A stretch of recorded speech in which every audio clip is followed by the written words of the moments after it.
Hello बच्चों, let's read the question. The mass of 1 mole electron is 0.55 mg। First of all इस question में जो हमारा की कॉन्सेप्ट रहेगा उसे सबसे पहले हम यहाँ पर डिस्कस करने वाले हैं। So here the key concept is all about mass of an electron. So एक इलेक्ट्रॉन का कितना मास होता है हम यहाँ पर डिस्कस करेंगे। सो मास ऑफ एन इलेक्ट्रॉन होता है 9.1 इंटू 10⁻⁻³ -31 kg। सो ये हो गया हमारे पास mass of an electron. And 1 mole of electron, क्या लिखूंगी मैं यहाँ पर, 1 मोल ऑफ इलेक्ट्रॉन किस चीज के बराबर होता है, वो बराबर होता है एवोगैड्रो कांस्टेंट के। सो यहाँ पर हम लिख लेते हैं एवोगैड्रो कांस्टेंट। एंड ये एवोगैड्रो कांस्टेंट का भी एक नंबर है, एक फिक्स्ड नंबर है।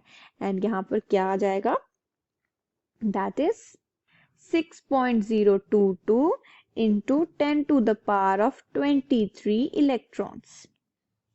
एंड हमारा जो एवोगैड्रो है, जो कांस्टेंट है, हम उसको रिप्रेजेंट करते हैं इस सिंबल से। क्लियर? आगे चलते हैं। क्वेश्चन में पूछा गया है कि the mass of 1 mole of electron is 0.55 mg, है कि नहीं है, ट्रू और फॉल्स। हमने यहाँ पर लिख लिया मास ऑफ 1 इलेक्ट्रॉन क्या होता है, दैट इज 9.1 × 10⁻³ kg। यहाँ पर हम इसे सबसे पहले तो हम इसे एक मिलीग्राम्स में कन्वर्ट कर लेंगे।